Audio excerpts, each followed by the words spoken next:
गौरी पुत्र गणेश भगवान की जय। जय श्री कृष्णा। राधे राधे। पौष मास का पवित्र महीना चल रहा है।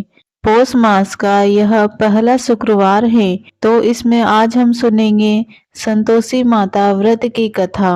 तो आप सभी लोग बड़ी ही श्रद्धा और प्रसन्न चित मन से इस कथा को पूरा अवश्य सुने। माना जाता है कि इस कथा को सुने बिना संतोषी माता का व्रत अधूरा होता है। संतोषी माता व्रत की पौराणिक कथा के अनुसार एक बुढ़िया थी।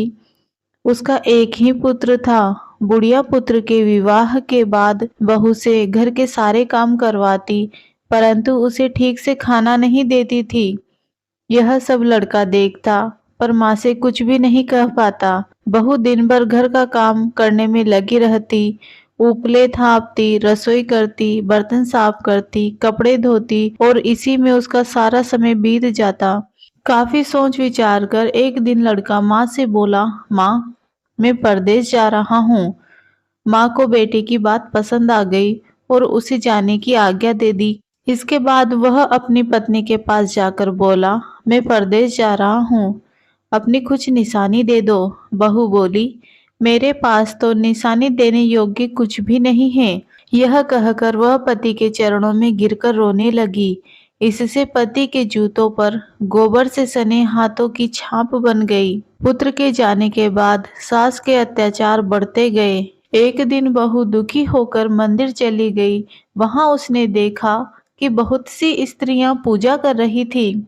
उसने स्त्रियों से व्रत के बारे में जानकारी ली, तो वे बोली कि हम संतोषी माता का व्रत कर रही हैं। इससे सभी प्रकार के कष्टों का नाश होता है।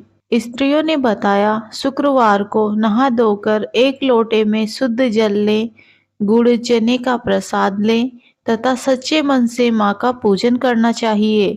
खटाई भूल कर भी मत खाना और ना ही किसी को देना। एक वक्त भोजन करना। व्रत का विधान सुनकर अब वह प्रति शुक्रवार को संयम से व्रत करने लगी। माता की कृपा से कुछ दिनों के बाद पति का पत्र आया।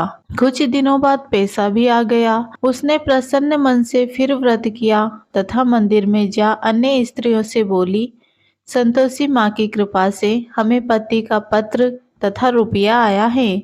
अन्य सभी स्त्रियां भी श्रद्धा से व्रत करने लगी। बहू ने कहा, हे माँ, जब मेरा पति घर आ जाएगा तो मैं तुम्हारे व्रत का उद्यापन करूंगी।